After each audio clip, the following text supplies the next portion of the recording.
Welcome to NIOS. Today we will study second part of the seventh chapter.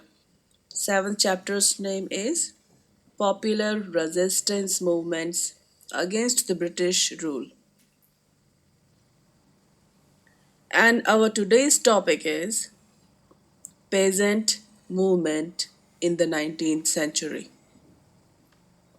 This is really a very interesting topic of modern Indian history. I hope you will enjoy watching this video. Dear learners, as you know, we had discussed the meaning of resistance movement in our previous video. We also came to know about the causes of these movements and the methods adopted by the Indian people to oppose the foreign rule. As you already know, that the British ruled over India for almost 200 years. During this long period, many rebellions took place in different parts of the country.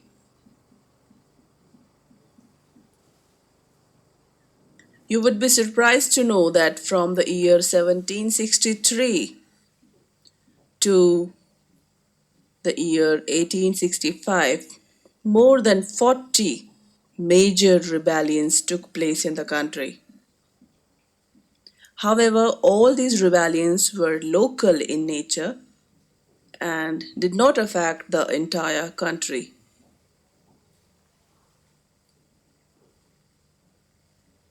We have discussed about the various new land revenue settlements that were introduced in India by the British. Do you remember their names? You are right. Let me tell those names again. That those land revenue settlements were three in numbers. The first name was Ryotwari. The second name was Mehelwari. And the third name was Permanent Settlement.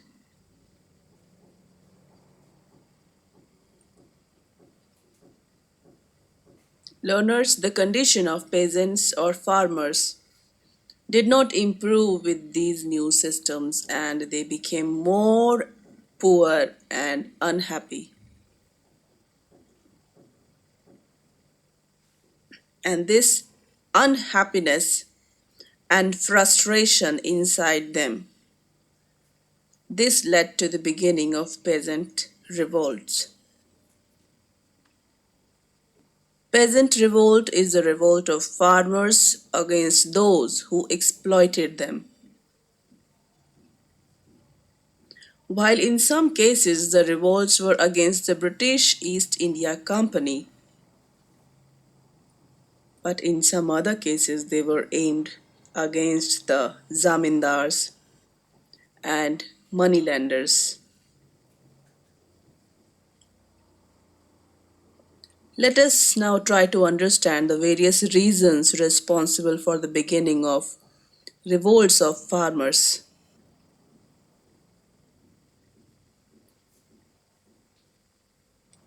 The first reason which we are going to discuss now is according to the permanent settlement, the new land revenue settlement, the zamindar became the owner of the land. However, he was supposed to collect the fixed amount as revenue from the farmers and give it to the British. And if in case he failed to do so, the land was taken away from him and given to someone else.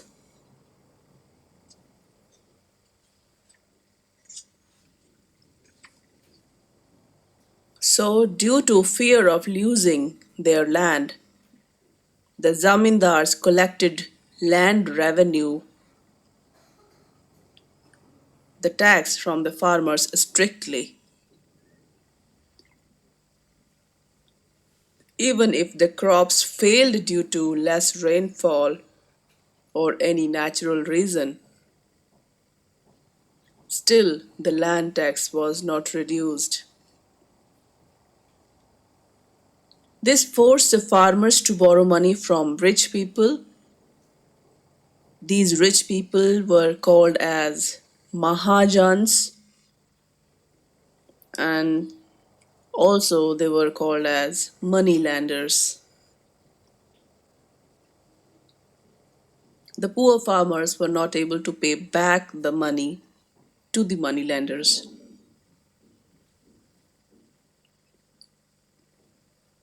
The poor farmers were exploited by the moneylenders and zamindars. Most of them became bonded laborers and worked for free till they were able to repay the money borrowed from moneylenders.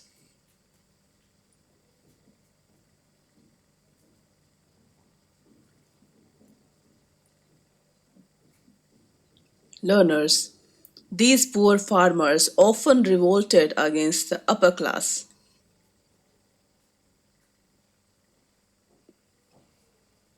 We should also understand that in case the zamindars failed to pay the tax to the British, the land was sold to some other person who was ready to pay more revenue to the British. Mostly these people were from the city and they had no interest in the improvement of land or farmers because their only goal was to collect as much money as possible from the farmers. So, due to this attitude of new zamindars, the condition of farmers and their methods of agriculture could not improve and they remained backward and poor. Learners, in order to earn more money, the farmers adopted a new method of doing agriculture. Do you know it?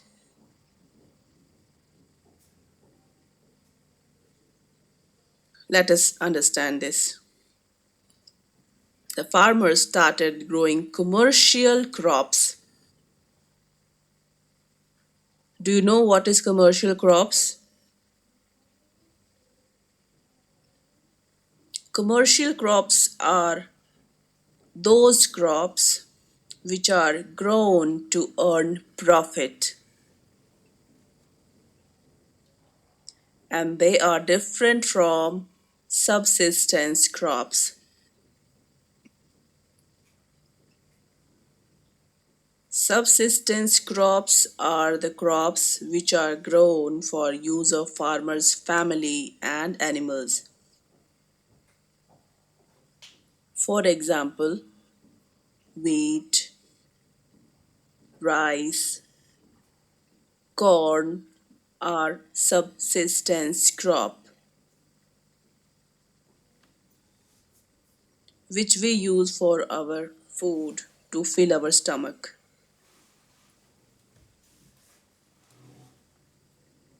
And we were talking about the farmers started growing commercial crops like indigo, sugarcane, jute, cotton, opium, etc. Commercial crops are also known as cash crop because these crops are grown for profit.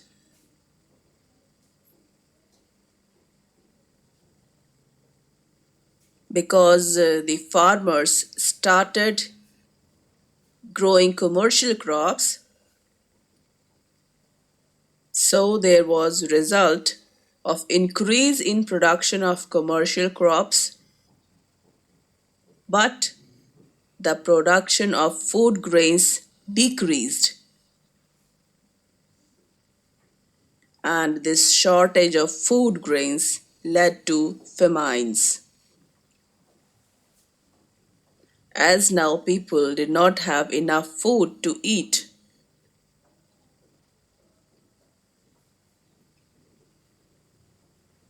Learners, have you heard about the term famine earlier?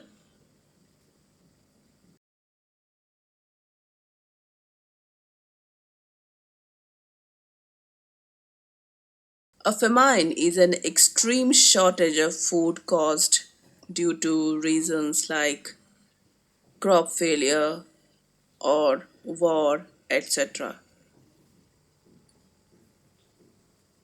Thus, hungry and poor farmers revolted against the British in many parts of the country from time to time.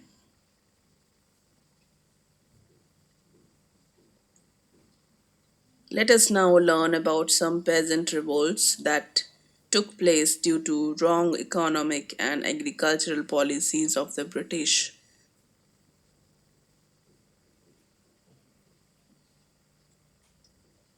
Now we will talk about the Fakir and Sannyasi rebellions. These rebellions took place in the year 1770 till the year 1820s. Learners, the British established control over Bengal in the year 1757, and this led to increase in land revenue and exploitation of farmers by the foreigners.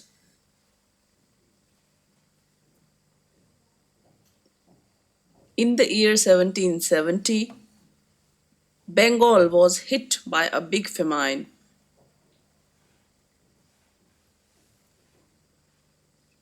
After this famine, poor farmers and those zamindars whose land had been taken away came together.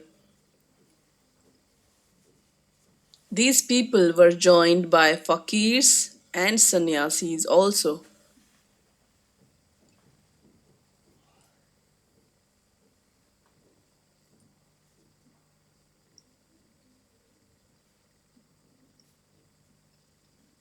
Fakirs were a group of Muslim religious men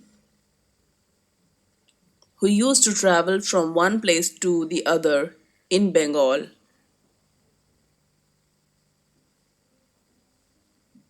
Their leader was a man named Maznoon Shah.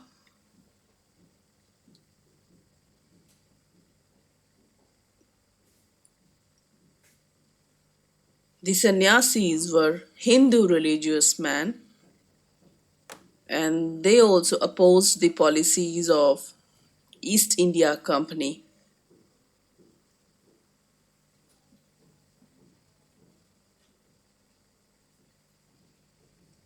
The sannyasis were religious men who traveled from North India to places of worship in Bengal.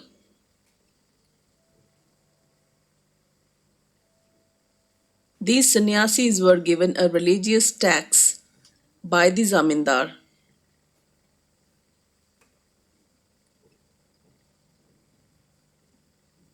However, due to crop failure and increased land tax by the British East India Company and famine that killed a big population of Bengal, the zamindars could not pay the taxes.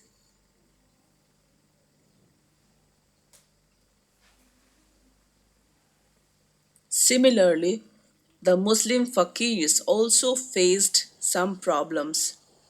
All this jointly led to the birth of the Sannyasi revolt.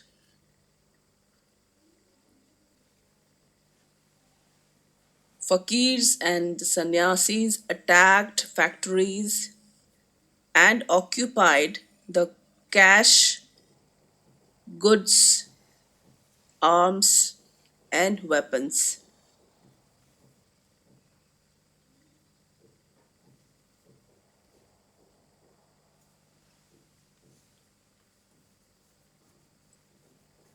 Learners, do you know the name of the novel in which the complete incidents of sannyasis' revolts are mentioned?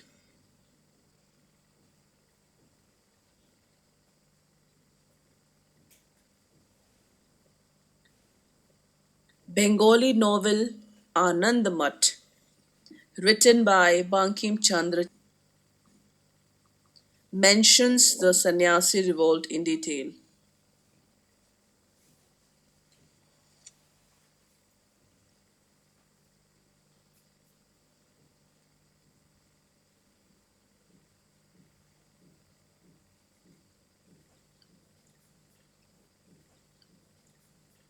Now we will talk about Indigo Rebellion.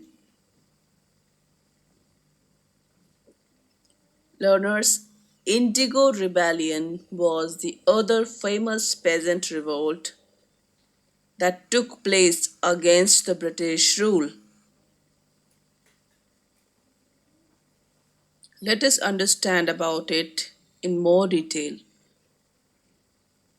As we have already discussed, the farmers started growing commercial crops in order to meet the increased land tax by the Britishers.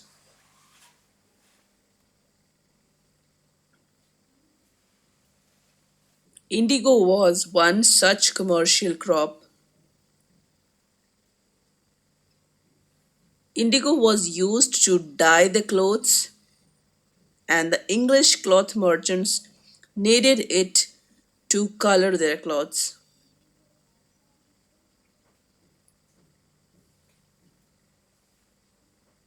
The farmers who grew indigo, they were all unhappy because farmers were paid very low prices for growing indigo.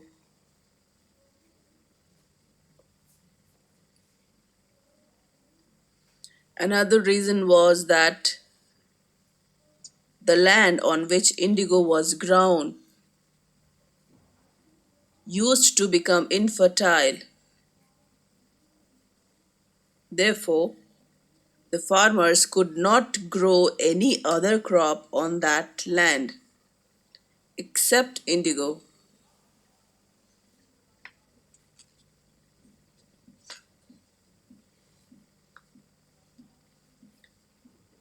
And the condition was that both Hindu and Muslim farmers refused to cultivate indigo.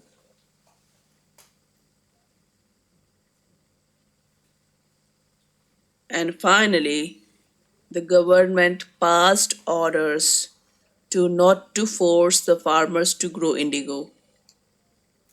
And this was a victory for the farmers.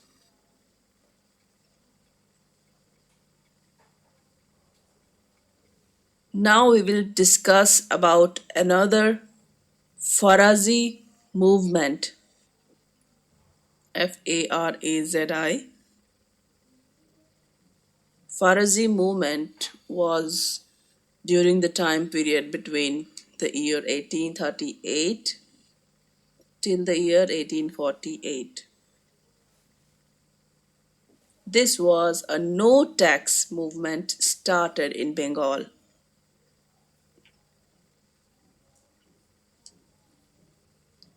Farazi movement was led by Sharayatullah Khan and Dadu Mian.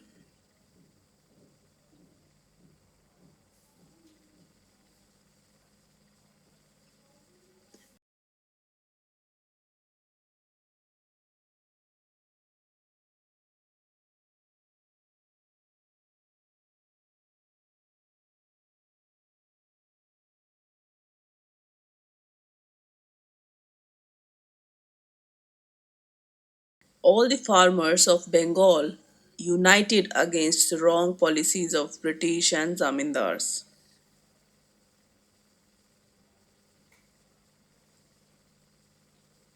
Now we will discuss about another movement, Wahhabi Movement.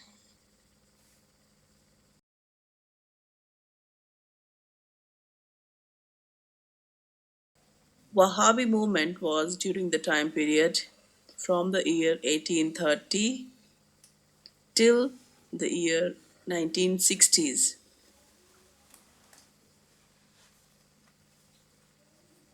This movement was led by Syed Ahmad Barelvi of Rai Bareli.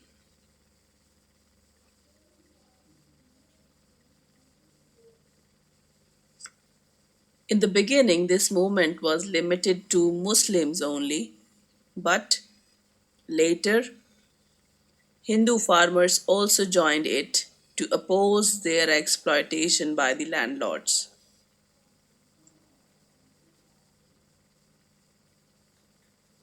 Learners, let us now try to understand the importance of these peasants' revolts. Wrong economic policies of the British were not beneficial for the farmers.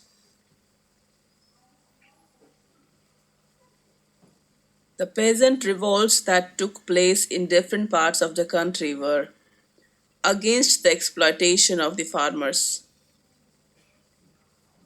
It is important to remember that the goal of these revolts was not to end the British rule in India.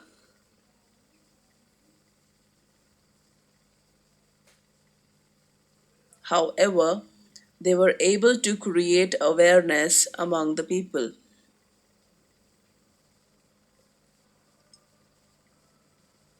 In fact, these revolts prepared the ground for various other rebellions that started against the British rule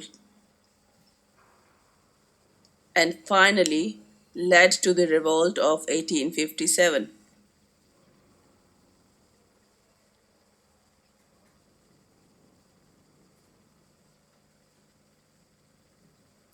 Dear learners, with this we come to the end of this video. Let us quickly revise what we have learned so far. In this video, first we talked about the meaning of peasant revolt.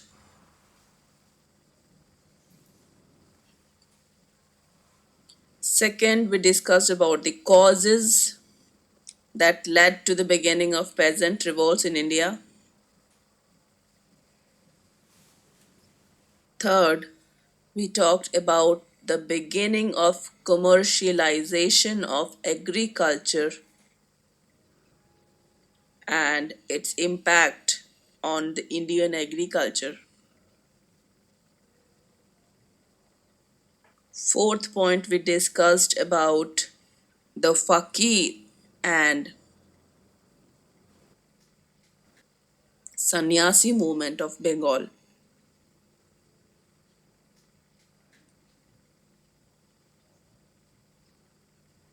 Fifth point, we discussed about Indigo Rebellion and Farazi movement and also the Wahhabi movements. Sixth point, we discussed about the importance of peasant revolts in the history of India. That is all for today's session. If you have any query or you have any doubt and you want to send us email, our email ID is signlanguage@nios.ac.in.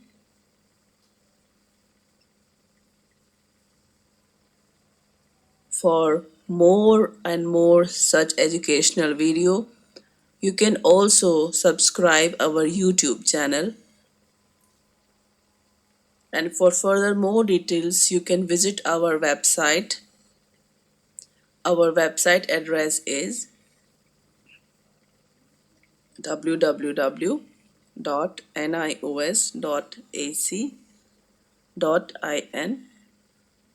Thank you for watching. Take care till we meet next time. Namaskar.